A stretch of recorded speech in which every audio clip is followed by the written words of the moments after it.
My daughter-in-law called me. We canceled our Eurotrip. We're having financial problems now.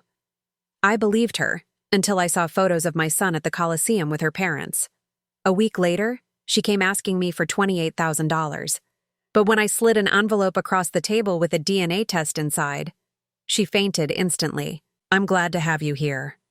Follow my story until the end and comment the city you're watching from, so I can see how far my story has reached. The phone rang at exactly 3:15 on a Tuesday afternoon, while I was deadheading my roses in the backyard. I almost didn't answer it, my hands covered in dirt and my back aching from bending over the flower beds for the past 2 hours. But something about the insistent ringing made me wipe my hands on my gardening apron and hurry inside. Viola, thank goodness you picked up. Kaia's voice came through the line, breathless and strained in a way I'd never heard before.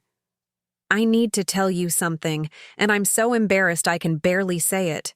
I settled into my kitchen chair, the same one I'd sat in for 23 years before my husband passed, and felt that familiar flutter of concern that always arose when one of my children or their spouses called with that particular tone. What's wrong, sweetheart? Is everyone okay? We're fine physically. She paused, and I could hear her taking a shaky breath. But Viola, we had to cancel the Europe trip, the whole thing. Michael is devastated, and I feel like such a failure. My heart sank. They'd been planning this trip for 8 months, ever since last Christmas when Michael had surprised Kaia with the itinerary. 2 weeks through Italy, France, and Spain. He'd shown me the photos of the hotels they'd booked, his eyes lighting up as he described the restaurants they wanted to try and the museums Kaia was excited to visit. My son had worked so hard to make this dream trip happen for his wife. "Oh, honey, what happened?" I asked, genuinely worried now. Michael managed a successful auto repair shop, and while they weren't wealthy, they seemed comfortable enough. Did something come up with the business? It's not the shop, Kaia said quickly. God, this is so humiliating. My mother had some unexpected medical expenses last month and we had to help her. Then Michael's truck needed major repairs, and with the timing of everything. Her voice trailed off, and I could hear what sounded like sniffling. I felt a familiar ache in my chest. Since Robert died 3 years ago, I'd become acutely aware of how isolated families could become when crisis hit. Kaia's parents lived in Oregon, a 12-hour drive away, and I knew they'd been struggling with her father's early retirement due to health issues. "Sweetheart, how much do you need?" The words came out before I could stop them. The same maternal instinct that had driven me to pack extra lunches when Michael brought friends home from school, or to slip $20 bills into his jacket pockets when he was struggling in college. "Oh no, Viola, I wasn't calling to ask for money," Kaia said, but I could hear something in her voice that made me pause. "I just wanted to let you know before Michael told you. He's been beating himself up about it, saying he failed as a husband for not being able to give me this trip." That sounded exactly like my son. Michael had always been hard on himself, always feeling like he needed to prove something ever since his father died. Robert had been a successful contractor, and Michael sometimes seemed to measure himself against memories that had grown larger than life. "Well, how much was the trip going to cost?" I pressed gently. "Maybe we could work something out. I hate the thought of you two missing out on something you've planned for so long." There was a long pause, too long.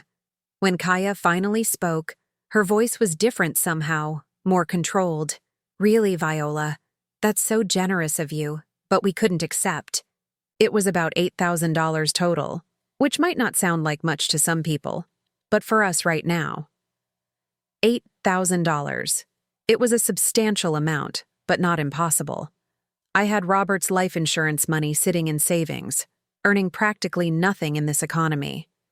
More importantly, I had the memory of my son's face when he'd described the tiny restaurant in Tuscany, where he wanted to take Kaia for their anniversary dinner. "Let me think about it," I said. "Maybe we could consider it an early Christmas gift or something. I just want you both to be happy." "You're too good to us," Kaia said, and her voice sounded strange again, almost relieved in a way that didn't quite match her earlier distress. "I should go. Michael doesn't even know I called you. He'd be mortified if he thought I was discussing our financial problems with his mother." After we hung up, I sat in my kitchen for a long time, staring at the framed photo of Michael and Kaia from their wedding 4 years ago. They looked so young and hopeful. Kaia radiant in her flowing dress, Michael unable to stop smiling. I'd welcomed Kaia into our family with open arms, grateful that my son had found someone who seemed to adore him as much as I did. But sitting there in the quiet afternoon light, something nagged at me. Something about the phone call didn't feel quite right, though I couldn't put my finger on what it was. Maybe it was the way Kaia's distress seemed to evaporate so quickly when I offered help. Or maybe it was just my imagination, the suspicious mind of an older woman who'd been living alone too long. I pushed the feeling aside and went back to my roses. Michael and Kaia were young and still figuring things out. Everyone had financial struggles sometimes, especially when family emergencies arose. If I could help them create beautiful memories together, wasn't that what grandmothers were supposed to do? That evening, I called Michael directly. "Your wife told me about the trip," I said when he answered. "Mom, I'm so sorry she bothered you with that." His voice was tight with embarrassment. I told her we'd figure something else out. Maybe take a long weekend somewhere closer to home. "Michael Robert Thompson," I said, using his full name the way I had when he was a child caught trying to hide a broken vase. "Don't you dare apologize for having financial priorities. Taking care of family comes first, and you know your father would be proud of how you're handling things." I could hear him take a deep breath. "It's just that I promised her this trip, Mom. She's been so excited, and her friends keep posting pictures from their vacations. I feel like I'm letting her down. What if I helped out? Just this once. Consider it an investment in your marriage." "Mom, no, we can't take your money. It's not taking, it's accepting. There's a difference." I wound the phone cord around my finger, a nervous habit I'd developed over decades of important phone calls. "Your father left me well provided for, Michael. What good is that money doing sitting in a bank account when it could be creating happiness for the people I love most?" We talked for another 20 minutes, with Michael protesting and me insisting. Finally, he agreed to discuss it with Kaia and get back to me. After we hung up, I felt that warm satisfaction that comes from being able to help your children, even when they're adults with lives of their own. 3 days later, Michael called back to accept my offer, his voice still reluctant but grateful. "We'll pay you back, Mom. Every penny." "We'll see about that," I said, already planning to tear up any IOU he tried to give me. I wrote the check that same day, $8,000 made out to Michael Thompson. As I sealed it in an envelope, I felt a mixture of joy and something else I couldn't quite identify. A tiny whisper of uncertainty that I told myself was just the normal worry that comes with spending a large sum of money. But as I dropped the envelope in the mail, I found myself wondering why Kaia had called me first, instead of discussing the situation with Michael together. In my marriage, Robert and I had always made financial decisions as a team, especially ones that involved family help. I shook my head, chiding myself for overthinking. Every couple had their own way of handling things. Kaia had probably been trying to protect Michael's pride, knowing how hard it would be for him to ask his mother for help. Still, as I walked back into my empty house, I couldn't shake the feeling that something about this whole situation didn't add up. But what did I know? I was just a 64-year-old widow who spent her days talking to her roses and watching game shows. Maybe it was time to trust that my son had chosen well and stop looking for problems where none existed. 2 weeks later, I was having my morning coffee and scrolling through Facebook when my world tilted sideways. There, bright as day on my computer screen, was a photo that made my hands shake so badly I nearly dropped my mug. Michael stood in front of the Colosseum in Rome, his arm wrapped around Kaia, both of them grinning widely at the camera. The caption read, "Living our best life in the eternal city. So grateful for family who make dreams come true. Love you, Mom and Dad Johnson." I stared at the screen, reading the words over and over, certain I was misunderstanding something. Mom and Dad Johnson. Kaia's parents. The same parents who supposedly lived in Oregon and had medical bills that prevented Michael and Kaia from taking their European vacation. My coffee grew cold as I scrolled through more photos. Kaia sipping wine at a sidewalk cafe in what looked like Paris. Michael standing next to the Eiffel Tower, making a goofy face. The two of them on what appeared to be a gondola in Venice, Kaia's head resting on Michael's shoulder. And in several of the photos, there they were, Kaia's parents, looking healthy and happy and anything but financially devastated. Each image felt like a physical blow, not just because they'd lied to me, but because of how deliberate the deception had been. This wasn't a last-minute change of plans or a surprise gift from Kaia's parents.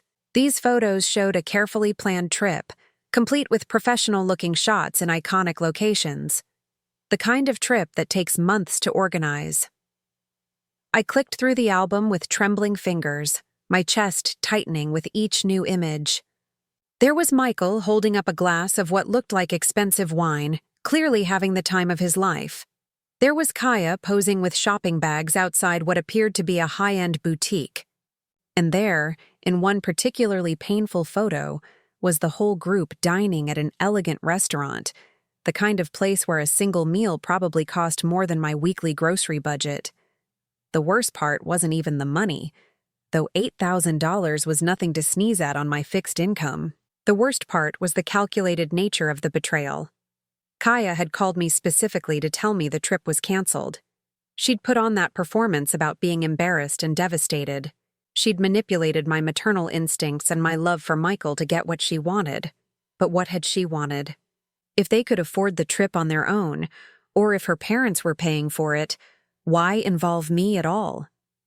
I pushed back from my computer and walked to the kitchen window, staring out at my garden without really seeing it. My mind raced through every interaction I'd had with Kaia over the past 4 years, suddenly viewing each memory through a different lens. The way she always complimented my house but seemed to be mentally cataloging its value. How she'd asked pointed questions about Robert's life insurance and my retirement savings, claiming she was just making sure I was financially secure. The times she'd made comments about how lucky I was to own my home outright, or how nice it must be to not have to worry about money. I'd interpreted all of this as normal daughter-in-law concern, the kind of care that showed she thought of me as real family. Now I wondered if it had been something else entirely. My phone rang, startling me out of my thoughts. It was my neighbor, Dorothy, calling to chat about the church rummage sale. I tried to focus on her words, but my mind kept drifting back to those photos. When she mentioned seeing Michael and Kaia at the grocery store the day before, I nearly choked. "Wait, they're back already?" I asked, trying to keep my voice casual. "Back from where?" Dorothy sounded confused. "I saw them yesterday afternoon." Kaia was loading up on those expensive organic groceries she always buys. Michael looked tired, but then he's been working so hard lately. So they'd been home for at least a day and hadn't called me, hadn't thanked me for making their dream trip possible, hadn't even bothered to pretend they'd just returned from the vacation I'd supposedly funded. After Dorothy and I hung up, I sat in my living room and tried to make sense of what I'd discovered. The most obvious explanation was that Kaia's parents had decided to pay for the trip after all, maybe as a surprise. But if that were the case, why hadn't they called to let me know? Why hadn't they returned my money, or at least offered to? Unless the money had never been intended for the trip at all. The thought hit me like a cold wave. What if the canceled vacation had been a complete fabrication? What if they'd planned all along to take the trip with her parents, and the call to me had been nothing more than a way to get $8,000 for something else entirely? I walked to my desk and pulled out my checkbook, flipping back to the record of the check I'd written. $8,000, made out to Michael Thompson. It had cleared my account 5 days ago, right around the time those photos were being taken in Rome. My hands shook as I reached for my phone. I needed to call Michael, to confront him directly, to demand an explanation, but something held me back. Maybe it was pride, or maybe it was fear of what I might learn. Instead, I found myself dialing my sister Janet's number. "Janet, it's me," I said when she answered. "Can you come over? I need to talk to someone." An hour later, Janet sat at my kitchen table, staring at the Facebook photos on my laptop screen with the same expression of disbelief I'd worn earlier. "Viola, honey, I don't know what to say," she murmured, shaking her head. "This is just so blatant, so cruel. Tell me I'm not overreacting, I said, pouring us both fresh cups of coffee. Tell me there's some reasonable explanation for this. Janet was quiet for a long moment, studying the photos more carefully. Look at this one, she said finally, pointing to a picture of the group at dinner. Look at what Kaia's wearing. I leaned closer. Kaia was dressed in what appeared to be a brand new designer dress, complete with matching jewelry that sparkled under the restaurant lights. That's not the outfit of someone whose family is struggling with medical bills, Janet said gently. Viola, I think you need to face the possibility that this whole thing was planned from the beginning. But why? I asked, even though part of me was beginning to understand. If they wanted money, why not just ask for it directly? Why the elaborate story? Because this way, they get to keep your money and take their real vacation too, Janet said, her voice grim. And when they come back, they can tell you how disappointed they were to miss the trip, how much your generosity meant to them even though they couldn't use it. The cruelty of it took my breath away. Not just the financial deception, but the emotional manipulation. Kaia had played on my love for Michael, my desire to help, my loneliness as a widow who wanted to feel useful to her family. What are you going to do? Janet asked. I stared at the photos for a long time before answering. I don't know yet, but I'm going to find out exactly what kind of person my son married. As Janet left that evening, she squeezed my hand tightly. Be careful, Viola. People who lie this easily about big things probably lie about little things too. You might not like what you discover. After she was gone, I sat alone in my darkening living room, those Facebook photos still glowing on my computer screen. Somewhere in Europe, my son and his wife were probably having dinner at another expensive restaurant, laughing about how easily they'd manipulated his foolish old mother. But they'd made one crucial mistake. They'd underestimated me. At 64, I'd survived a husband's death, raised a son alone, and managed my own finances for 3 years without anyone's help. I was far from the helpless widow they apparently thought I was, and I was about to prove it. 3 days after discovering the Facebook photos, Kaia showed up at my door. I watched through my living room window as she parked her car in my driveway, taking an unusually long time to gather herself before getting out. She looked around nervously, as if checking to see if any neighbors were watching, then walked to my front door with the kind of deliberate confidence I'd seen her use when she wanted something. I let her ring the doorbell twice before answering, using those extra seconds to compose my face into what I hoped looked like normal grandmother-in-law warmth instead of the cold fury that had been building inside me for 3 days. Viola, I'm so sorry to drop by unannounced, she said, leaning in for her usual hug. I was in the neighborhood and thought I'd stop by to see how you're doing. Of course, sweetheart. Come in. I stepped aside, watching carefully as she entered my living room. Her eyes immediately went to my computer, which sat open on the side table, though the screen was dark. Can I get you some coffee? I just made a fresh pot. That would be lovely, she said, settling onto my couch with the kind of casual familiarity that now felt presumptuous rather than comfortable. You know, I've been meaning to call you. Michael and I have been so busy catching up after the disappointment of having to cancel our trip. I nearly dropped the coffee mug I was reaching for. The audacity of it was breathtaking. Not only had she shown up at my house after taking my $8,000 to fund a vacation she'd already taken, but she was going to continue with the charade that the trip had been canceled. Oh, that's right, I said, keeping my voice carefully neutral as I poured coffee. How are you both holding up? I know how much you were looking forward to it.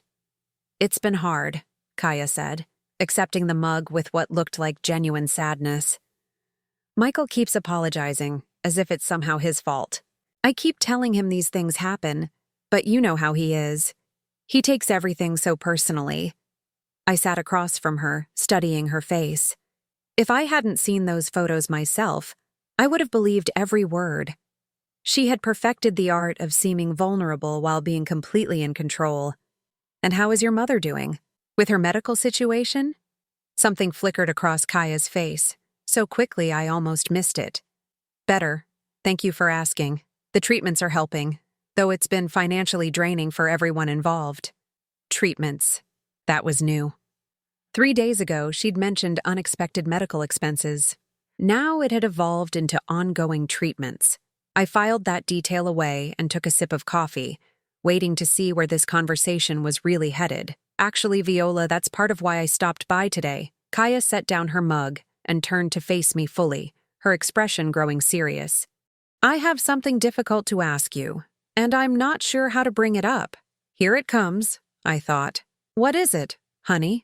My mother's condition has gotten worse. Much worse. Kaia's voice dropped to barely above a whisper. The doctors found something else during her last tests, and she needs surgery. Immediately. I felt my heart rate increase, not from concern but from anger at the elaborateness of this new lie. Oh no. What kind of surgery? It's complicated. Something with her heart. Kaia waved her hand vaguely, as if the medical details were too overwhelming to discuss. The point is, it's not covered by their insurance. Not fully. And my father is beside himself because they don't have the money. She paused, looking down at her hands, which I noticed were perfectly manicured. Expensive manicure from the looks of it. They need $28,000 by Friday, or they'll have to postpone the surgery. And the doctors said if they wait much longer, $28,000. I set my coffee cup down very carefully, afraid I might throw it otherwise. The number was so outrageous, so far beyond anything I could possibly afford, that for a moment I wondered if I'd misheard. 28,000? I repeated. I know it's an enormous amount, Kaia said quickly. Believe me, I know how it sounds. Michael and I have been sick over this. We've looked into loans, but with our credit and the short timeline. She shook her head helplessly. I told Michael I couldn't ask you, that it wasn't fair to put this burden on you. But he said you're the only family we have who might be able to help. The mention of Michael hit me like a punch. Michael knows you're here asking me for this money? He's the one who suggested it, Kaia said, and I saw something in her eyes that made me think this, at least, might be true. He said you've always been generous with family, and that maybe we could work out some kind of payment plan. We'd pay you back, of course, every penny, with interest. I stood up abruptly and walked to my window, partly to put some distance between us and partly to hide the expression on my face. $28,000 would wipe out nearly half of my savings. At my age, with no way to replace that money, it would mean a completely different kind of retirement. Smaller grocery budgets, no more little luxuries, constant worry about unexpected expenses. Viola? Kaia's voice was soft, carefully modulated to sound both hopeful and understanding. I know it's a lot to process. We don't expect an answer right away. I turned back to face her. When exactly did you find out about your mother's condition? Last week, she said without hesitation. Right after we had to cancel our trip. It's been one thing after another. Last week, while she was posting photos from Rome, while she was dining at expensive restaurants and shopping for designer clothes. The calculation required for this level of deception was staggering. And you said the surgery has to happen by Friday? This Friday, yes. I know it's short notice, but that's just how these medical emergencies work, isn't it? Everything happens so fast. I nodded slowly, my mind racing. Today was Tuesday. If Kaia really needed an answer by Friday, that gave me exactly 3 days to decide whether to hand over $28,000 based on the word of someone who had already proven she could lie to my face without blinking. Can I see the medical paperwork? I asked. Kaia blinked. What? The hospital bills, the surgery estimate, the insurance paperwork. If I'm going to consider a loan of this size, I'll need to see some documentation. For the first time since she'd arrived, Kaia looked genuinely flustered. Oh, well, my parents have all of that. In Oregon. I don't know if they could get copies to us by Friday. In this age of email and fax machines? I raised an eyebrow. Surely they could send something. I'll ask them, Kaia said, but her voice had changed. Less confident, more defensive. Though honestly, Viola, I'm not sure how comfortable they'd be sharing their private medical information. Some people are very sensitive about that kind of thing. Of course they would be, because they didn't exist. At least, not in the way Kaia was describing them. I'd seen her parents in those vacation photos, looking healthy and happy, and completely unaware that their daughter was using fictional versions of them to extort money from elderly widows. "I understand," I said, "but you have to understand my position too.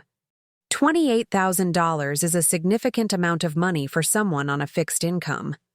"Absolutely, and we wouldn't ask if we had any other choice." Kaia stood up, smoothing her dress. The same expensive-looking dress she'd been wearing in one of the Facebook photos, I realized. "Should I tell Michael you'll think about it?" "Yes, I'll need some time to consider it." As I walked her to the door, Kaia turned back with what looked like genuine emotion in her eyes. "Viola, I want you to know how much it means to Michael that you're even willing to consider this. He's been so worried about my mother, and knowing that you care enough about our family to help, it just means everything." After she left, I stood in my doorway watching her drive away. The performance had been flawless, right down to that final emotional appeal. If I hadn't known better, I would have been reaching for my checkbook already, desperate to help this sweet young woman and her suffering family. But I did know better, and as I closed my front door and leaned against it, I realized that Kaia had made a crucial mistake. She'd gotten greedy. $8,000 for a fake canceled vacation was one thing, but $28,000 for a fictional surgery was quite another. She'd also underestimated my intelligence, assuming that because I was older and lonely, I would be easy to manipulate indefinitely. That assumption was about to cost her everything. I walked to my computer and opened a new browser window. If Kaia wanted to play games involving medical emergencies and family crises, I was going to make sure I had all the facts. And I was starting to suspect that the biggest fact of all might be something neither she nor Michael had ever told me. Something about my grandson that would explain why Kaia was so confident she could manipulate me, and why she seemed to think I owed her something beyond ordinary family generosity. By the time I was finished investigating, I had a feeling that $28,000 would be the least of Kaia's problems. That evening, I did something I hadn't done since Robert died. I called in a favor from someone in his old business network. Robert had worked with contractors, suppliers, and various professionals throughout his 30-year career, and many of them had stayed in touch with me after his passing. One of them was Marcus Rivera, a private investigator who had helped Robert with background checks on potential employees. "Marcus, it's Viola Thompson," I said when he answered his phone. "Robert's widow." "Viola, how are you holding up? I've been meaning to call and check on you."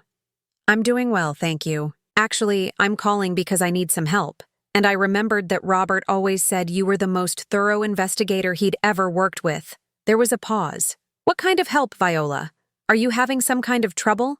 I took a deep breath. "I need you to look into my daughter-in-law, Kaia Thompson, maiden name Johnson. I think she's been lying to me about some very serious things, and I need to know the truth before I make any decisions that could affect my financial security." "Of course. Can you give me the basics?" I spent the next 20 minutes explaining the situation.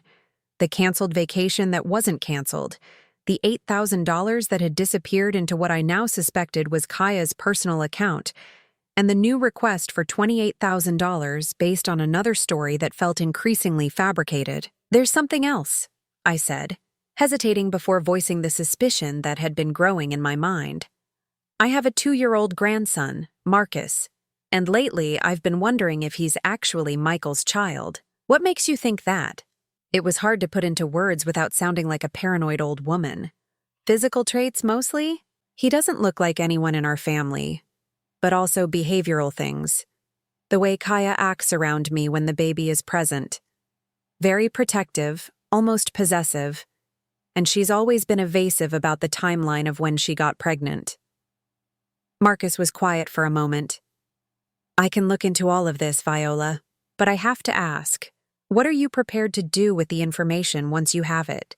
"I don't know yet," I admitted, "but I can't keep giving money to someone who's lying to me. And if my grandson isn't my grandson," I couldn't finish the sentence. "I understand. Give me a week, and I'll have some answers for you." The next 3 days passed in a strange kind of suspended animation. Kaia didn't call, which I found interesting. If her mother really needed surgery by Friday, wouldn't she be checking in daily to see if I'd made a decision? Instead, there was complete silence from both her and Michael. On Thursday afternoon, Marcus called me back.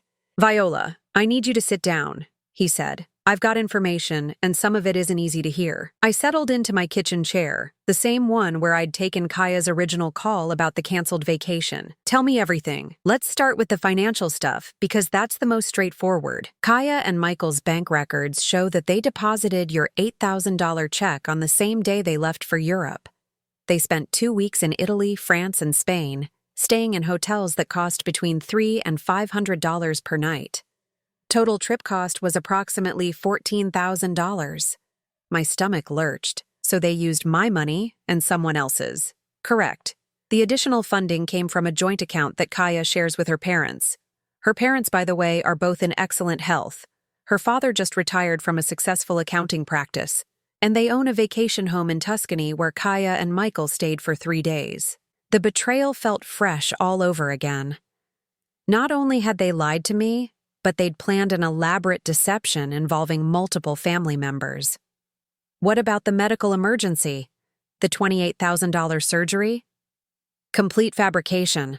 I contacted the hospitals in Oregon where Kaia's mother supposedly received treatment. No record of any patient by that name in the past 6 months. I closed my eyes, feeling foolish for having believed any of it.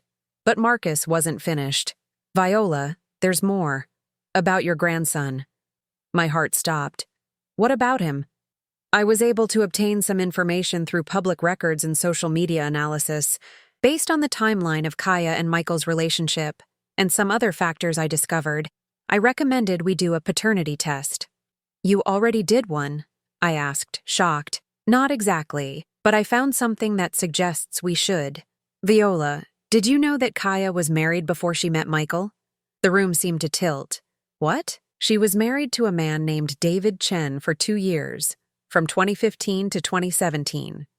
The divorce was finalized just 3 months before she started dating Michael. And here's the thing. David Chen has a son from a previous relationship who looks remarkably similar to your grandson." I felt like I was drowning. "Are you saying—" "I'm saying there's a strong possibility that Kaia was pregnant when she met Michael, and that she's been passing off another man's child as his son. The timeline works, and there are some social media posts from her early relationship with Michael that suggest she was already showing signs of pregnancy." I sat in stunned silence, trying to process what this meant. If little Tommy wasn't Michael's son, then everything about the past 3 years had been built on a lie. The quick engagement, the rushed wedding, the way Kaia had seamlessly inserted herself into our family. "There's one more thing," Marcus continued. I looked into Kaia's employment history. She's never held a steady job for more than 6 months, but she's lived a consistently comfortable lifestyle. Based on financial records I was able to access, it appears she's been supported by a series of relationships with financially stable men. "You're saying she's done this before?" "I'm saying this appears to be a pattern. Find a good man with either money or family money, get pregnant or claim to be pregnant, marry quickly, and then begin the process of financial manipulation." The pieces fell into place with horrible clarity. Kaia's immediate interest in my finances when she first joined the family, her pointed questions about my assets and retirement savings, the way she'd positioned herself as the concerned daughter-in-law who just wanted to make sure I was secure. "Marcus, I need you to arrange for a paternity test, discreetly." "I can do that. But Viola, you need to think carefully about what you want to do with this information. If the child isn't Michael's, it's going to destroy him. And if you confront Kaia without solid proof, she'll likely disappear with the boy, and you might never see either of them again. What do you recommend?" "Get the paternity test first. Once we have definitive proof, then you can decide how to proceed. But be prepared for the possibility that this is going to get very ugly before it gets better." After we hung up, I sat in my kitchen as the afternoon light faded, feeling like I'd aged 10 years in one phone call. Everything I thought I knew about my daughter-in-law, my son's marriage, and my grandson was potentially false. The sweet young woman who'd called me Grandma Viola and sent me Mother's Day cards had been systematically manipulating and robbing me from the beginning. But the worst part was what this would do to Michael. If Tommy wasn't his son, if his marriage was built on fraud, it would devastate him. Michael had always wanted to be a father, had been so proud when Tommy was born, so devoted to being the kind of dad that Robert had been to him. I looked at the framed photo on my kitchen counter, Michael holding newborn Tommy in the hospital, his face glowing with joy and love. How could I be the one to destroy that happiness? How could I tell my son that the child he'd been raising, the child he adored, might not be his? But then I thought about the $8,000 already gone, and the $28,000 Kaia still expected me to hand over. I thought about other potential victims, other kind families that Kaia might target if she was allowed to continue this pattern. And I thought about the truth, and how my Robert had always said that truth was the foundation of everything good in life. I reached for my phone to call Marcus back. "Set up the paternity test," I said when he answered. "And while we're waiting for results, I want you to find out everything you can about David Chen and his son.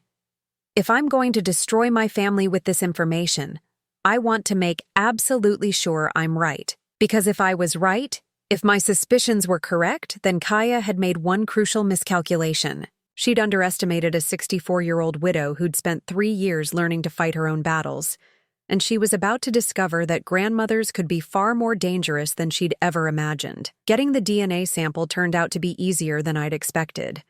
Marcus had connections with a discreet medical laboratory, and all I needed was something that belonged to Tommy. The next time Michael brought him over for their weekly visit, I volunteered to change his diaper while Michael took a phone call in the garden. As I cleaned Tommy up, I carefully collected a hair sample with the root intact, sealing it in the special envelope Marcus had provided. The whole process took less than 30 seconds, but my hands shook the entire time.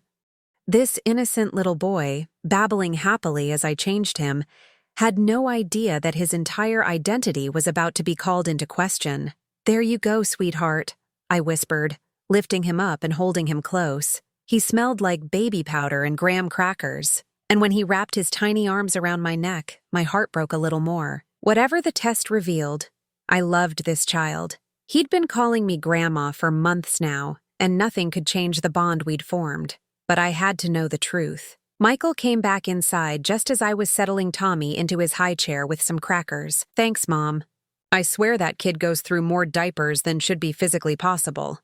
I forced a smile, though guilt gnawed at me. Michael looked tired, I noticed.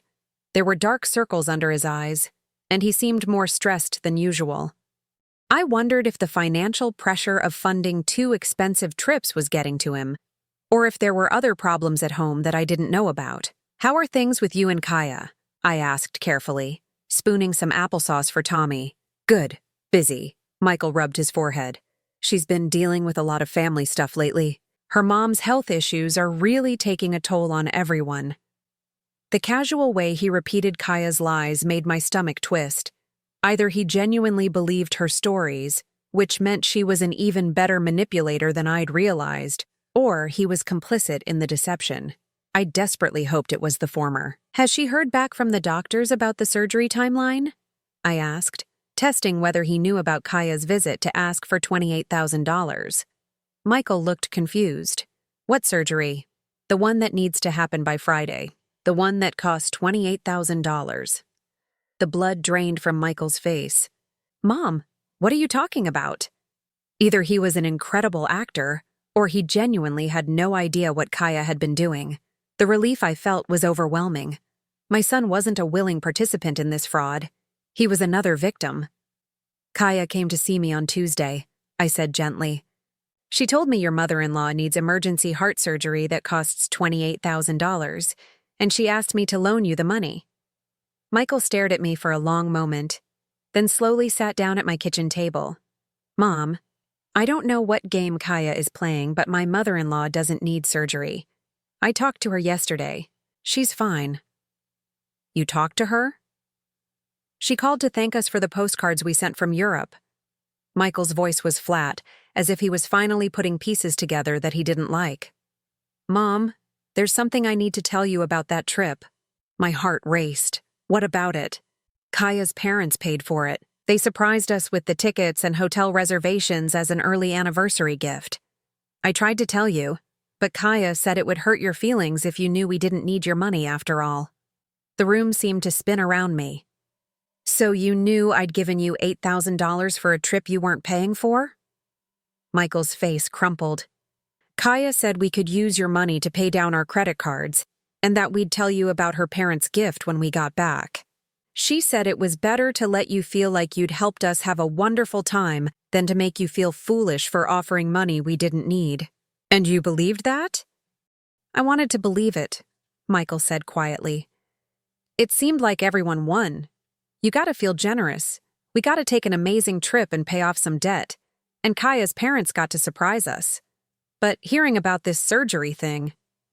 He shook his head. Mom, I think my wife has been lying to both of us. The pain in his voice was devastating. I reached across the table and took his hand. Michael, there's something else we need to discuss. Something much more serious than money. Before I could continue, my phone rang. Marcus's name appeared on the screen. I need to take this, I told Michael. It's important. Viola, I have the results, Marcus said without preamble. Are you somewhere you can talk privately? I glanced at Michael, who was staring at Tommy with a strange expression. Not exactly. Can you give me the basic answer? The child is not Michael's biological son, 0% probability of paternity. Even though I'd been expecting it, hearing the words felt like a physical blow. I gripped the phone tighter. Are you certain? Absolutely certain. I also ran the DNA against samples from David Chen, Kaia's first husband.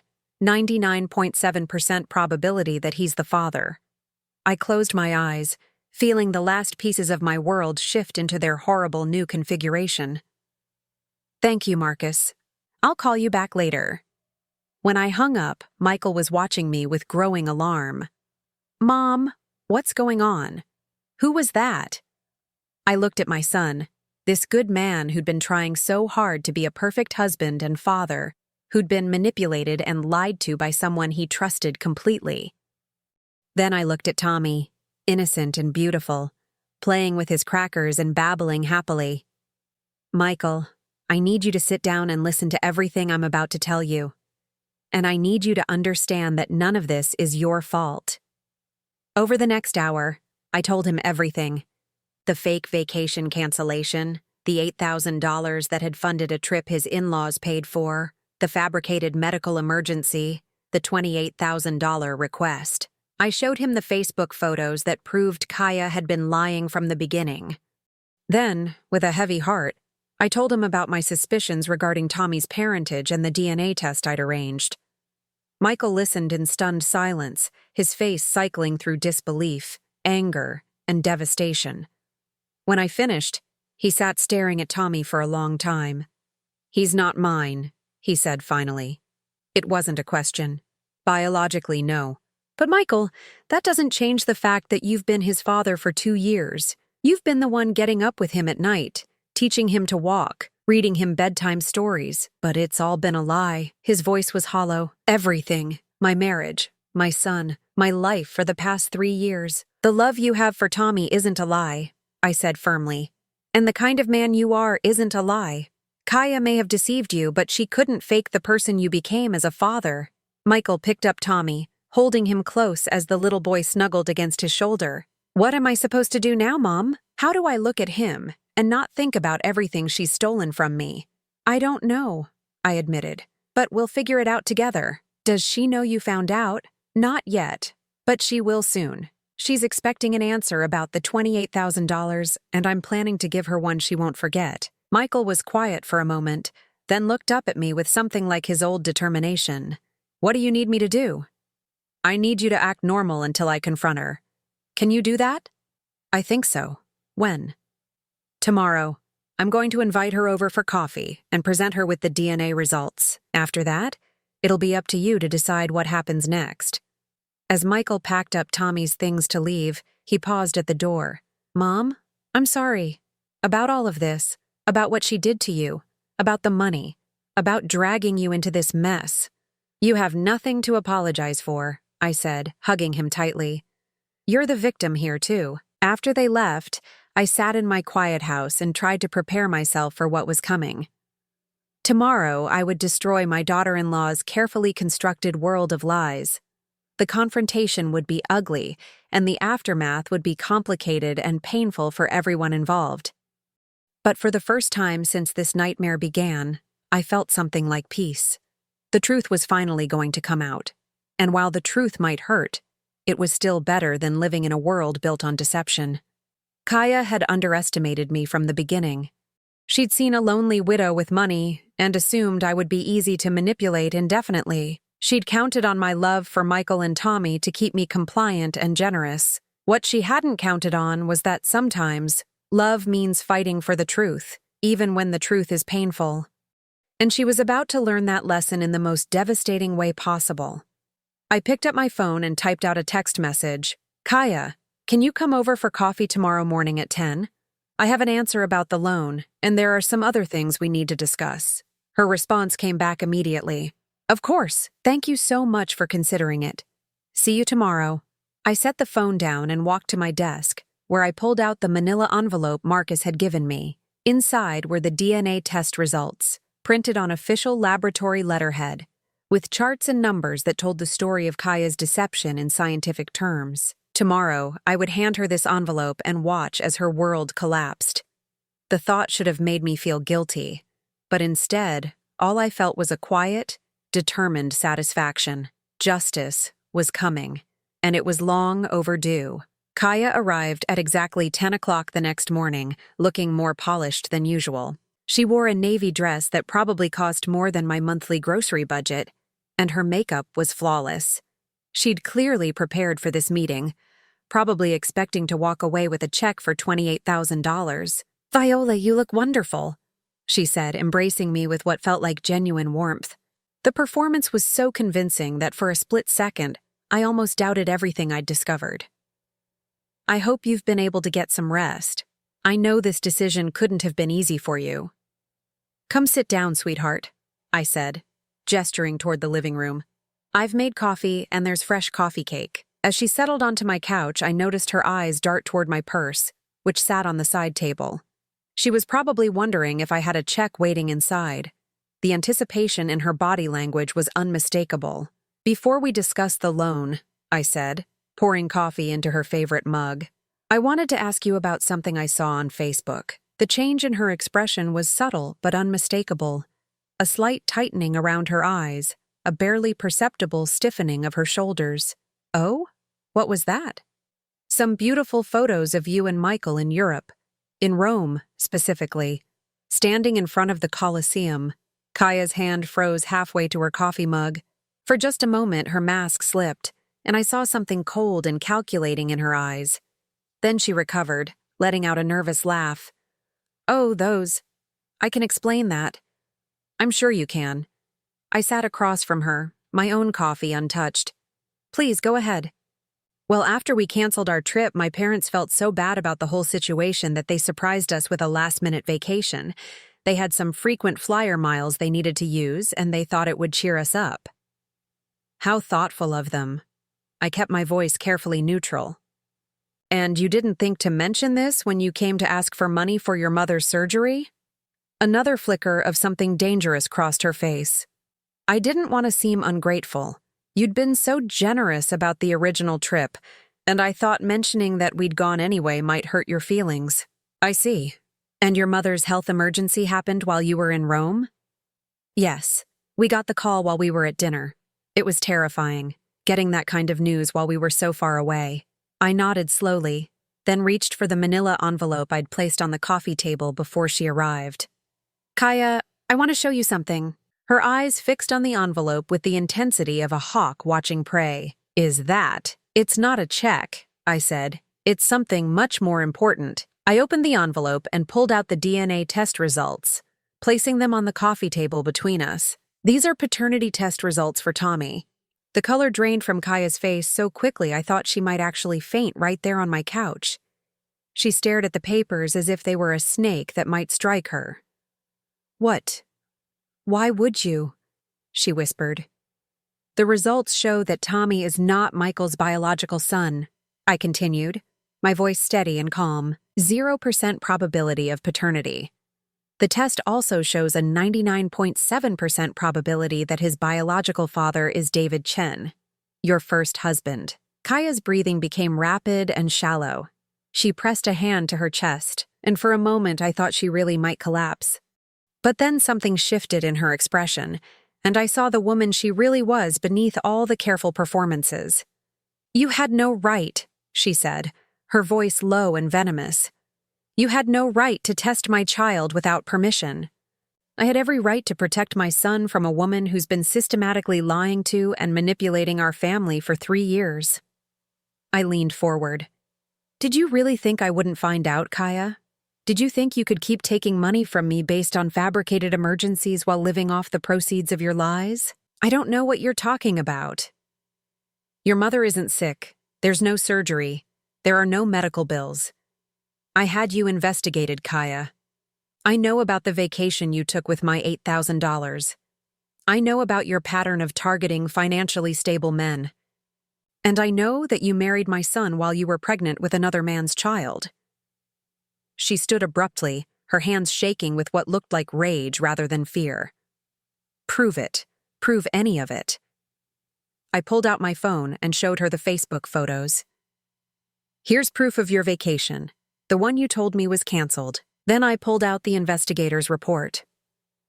"Here's proof that your mother has no medical conditions requiring surgery. And here," I tapped the DNA results, "is proof that you've been passing off David Chen's son as Michael's child for 2 years." Kaia stared at the evidence spread before her, and I watched as her entire facade crumbled. The sweet, concerned daughter-in-law disappeared, replaced by someone cold and calculating. "So what?" she said finally. "What are you going to do about it? Tell Michael? Destroy his family? Take away the only father Tommy has ever known?" "Michael already knows," I said quietly. "I told him yesterday." That's when she fainted. Not a delicate, ladylike swoon, but a complete collapse. One moment she was standing there, defiant and angry, and the next she was crumpling to my living room floor like a marionette whose strings had been cut. I didn't rush to help her. Instead, I sat in my chair and waited for her to come around, which she did after about 30 seconds. When she opened her eyes and saw me looking down at her, still holding the DNA results, she started to cry.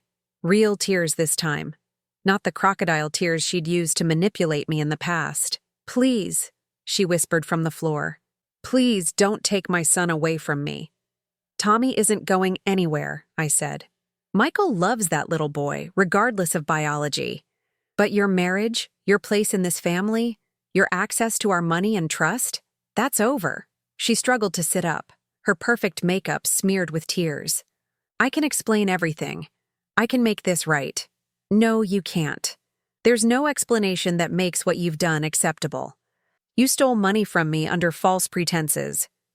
You built your entire relationship with my son on a lie. You've manipulated and deceived us for years. I was desperate," she sobbed. "I was pregnant and alone, and David wanted nothing to do with us. Michael was kind to me, and I thought I could make him happy. I thought I could be a good wife. By lying to him about everything, I was going to tell him the truth eventually, but then Tommy was born, and Michael was so happy, and I couldn't bear to break his heart." I stood up and walked to my front door, opening it wide. "Get out of my house, Kaia, and don't come back. What about Tommy? Can I still see him? That's between you and Michael. But if you try to manipulate him or guilt him into staying with you, if you try to use that little boy as leverage, I will make sure everyone in this town knows exactly what kind of person you are." She gathered her purse with trembling hands, the DNA results still scattered on my coffee table. At the door, she turned back one last time. "I really did care about him," she said. "About Michael. That wasn't a lie. If you cared about him, you would have told him the truth from the beginning. That's what people do when they love someone." After she left, I sat in my quiet living room and felt something I hadn't experienced in years. Complete peace. The truth was finally out. The manipulation was over. My family might be broken, but at least now it was honestly broken rather than held together by lies. An hour later, Michael called. "She came home and packed a bag," he said. "She's going to stay with her parents for a while. She said she needed time to think." "How are you doing?" "I don't know yet. Angry, hurt, confused." He paused. "But also relieved, if that makes sense.